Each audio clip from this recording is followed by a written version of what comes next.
Not often you see a guy block 2 punts in a game. What did you guys have schemed up that worked for you tonight?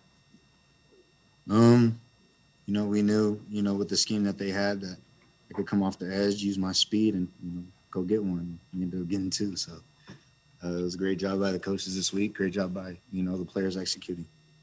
Was the same thing both times? Or did you guys mix it up and do something different the second time? Yeah, no, we hit them with the same thing the second time. See if they would block me. It was weird. They actually checked away from me on the second one. Coming off what you guys had to deal with, 6 days ago, to come out here, stuff them on 3 plays on the first drive, and block a punt for a touchdown. What did that do for you, this team, this defense, to start like that? Yeah, I mean, that shows our heart. That shows our character as a whole team. The fact that we can come off a tough loss, play 3 games in 13 days, and come out here and take every week like it's a championship game. We really exemplified that, and I'm really proud of my team of how we came out and played. I know special teams has always been hugely important to you personally. To have 3 block kicks for touchdowns, almost had the lateral broken too. What did this mean to do something like this on special teams tonight? It means a lot. I mean, since my freshman year, all you guys that have interviewed me know that special teams has always been my number one thing.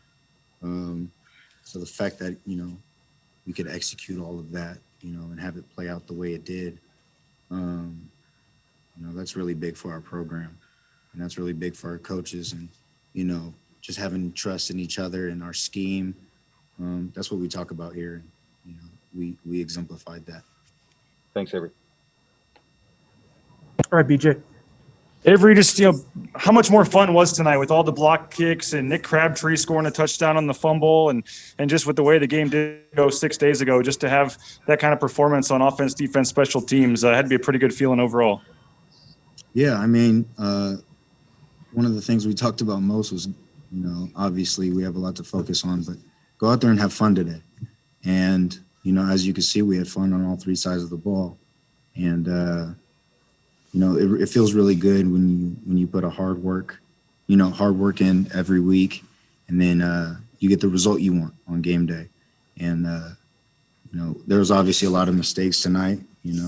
Some from myself, some from Carlos, some from other guys on this team, other leaders on this team. But the fact that we can get a full team win on all 3 sides of the ball, it's a great feeling, and we're going to get those mistakes cleaned up.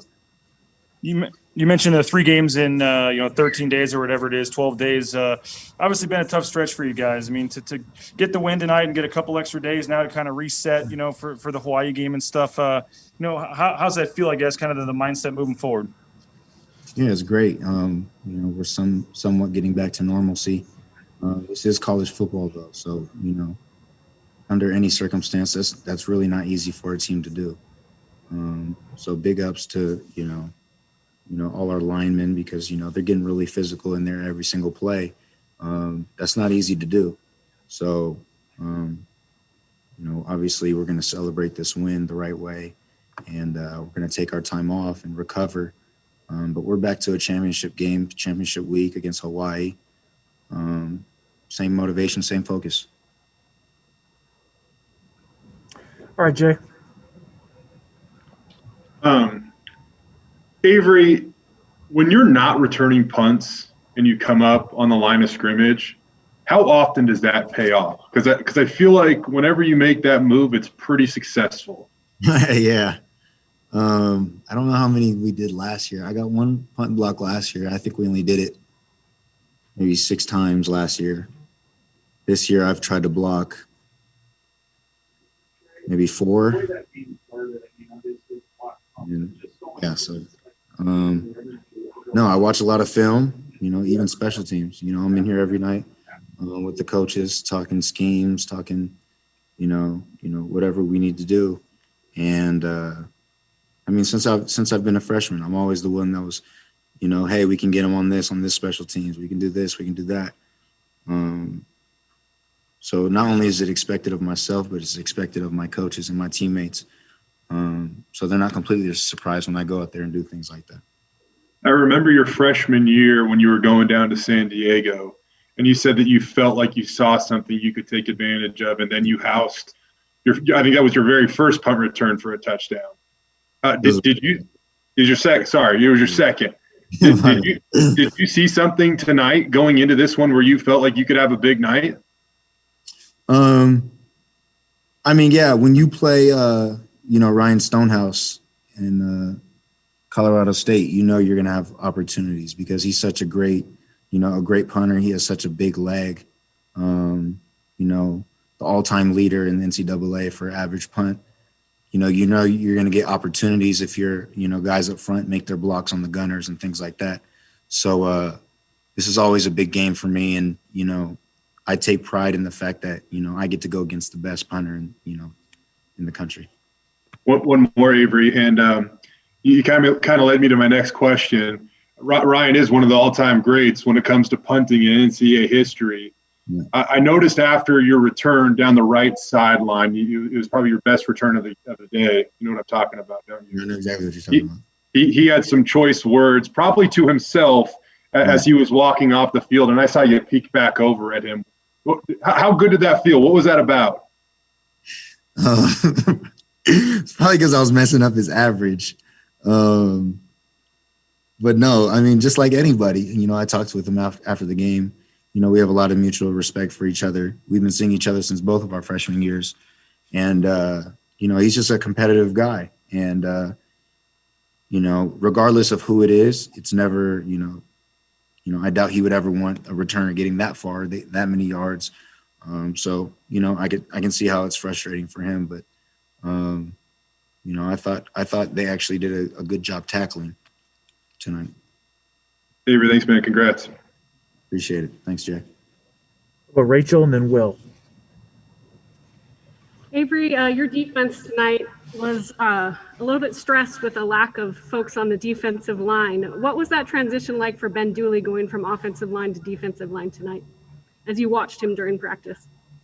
Yeah, that's just a big time, change by Ben Dooley. We talk about giving up for your teammates here, and, that's the perfect example. Obviously, he came here to play O-line. He's on scholarship to play O-line. But that's just him, being selfless and doing what he needed to do for our team to be successful. I saw him out there get a couple tackles too, which is pretty rewarding. And, it's nice to see him, on the defensive side, learning this week. And, when he gets in the game, he actually makes plays. So that just goes to show that, this coaching staff can get anybody ready for anything. And, if your players believe in you, which we do here, we believe in our coaches 100%, we can go out there and get the job done every time. We're not going to get any offensive guys tonight, so I was hoping you could tell me what was the importance of having Hank back as a starter tonight at quarterback? How did it it was nice to see Hank back out there. From a defensive perspective, he's just a field general out there and a playmaker. Who's really smart. His IQ is really high, and he really knows how to operate the offense. So, it's nice. It's nice to see him out there again. And then finally, Will. Where's Will at? I saw him earlier. Yeah, I don't know. Let's see. Okay, I think Will took off. So, Avery, you're all good, man. Appreciate you taking the time. Thanks, guys. Appreciate it. Okay.